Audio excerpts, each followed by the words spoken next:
नमस्कार, वैशालीज रेसिपीमध्ये मी वैशाली तुम्हा सर्वांचं मनापासून स्वागत करते।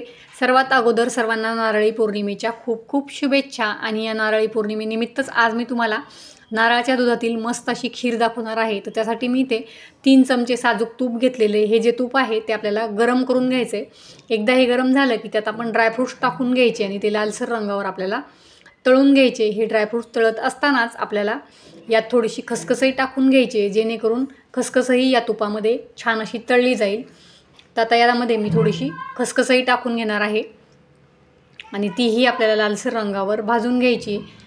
तसं तर आपण रवा भाजून किंवा मग तांदूळ भिजत घालून नेहमी खीर बनवतो। तुम्ही अशा पद्धतीने खीर एकदा बनवून बघा, चवीला अप्रतिम अशी ती लागते। तर आता यामध्ये मी ओलं खोबरं थोडंसं मिक्सरला फिरून घेतलेले ते आपण यात टाकून घ्यायचं आणि तेही आपल्याला लालसर रंगावर भाजून घ्यायचं आहे। ओल्या खोबऱ्याने या खीरीची चव खूप छान लागते। आता हे आपल्याला लालसर रंगावर परतून घ्यायचं आहे। इथे मी नारळाचं दूध काढून घेतलेले ते आपल्याला यात टाकून घ्यायचं आहे। नारळाच्या दुधामध्येच ही जी खीर आहे ती शिजवली जाते, त्यामुळे तिची चव खूप छान लागते। नेहमी जी आपण खीर बनवतो त्यापेक्षा काहीतरी वेगळी अशी ह्या खीरीची चव लागते।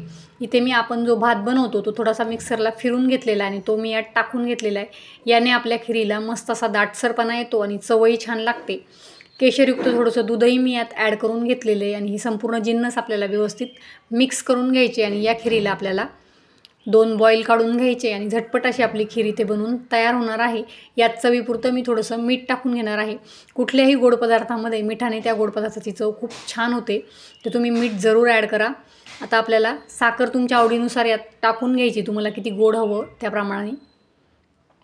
आता हे आपल्याला व्यवस्थित मिक्स करून एक 10 मिनिटांसाठी आपल्याला ही खीर उकळून घ्यायची आहे। यातच मी थोडीशी वेलची पूडही टाकून घेतलेली आहे आणि आता आपल्याला ही 10 मिनिटांसाठी उकळून घ्यायची आहे। मस्त अशी खीर आपली इथे उकळून तयार आहे। तर तुम्ही रेसिपी नक्की ट्राय करा। आवडल्यास माझ्या चॅनललाही सबस्क्राईब करा। अशाच नवनवीन रेसिपीजसाठी बेल आयकन दाबायलाही विसरू नका। व्हिडिओ बघितल्याबद्दल धन्यवाद।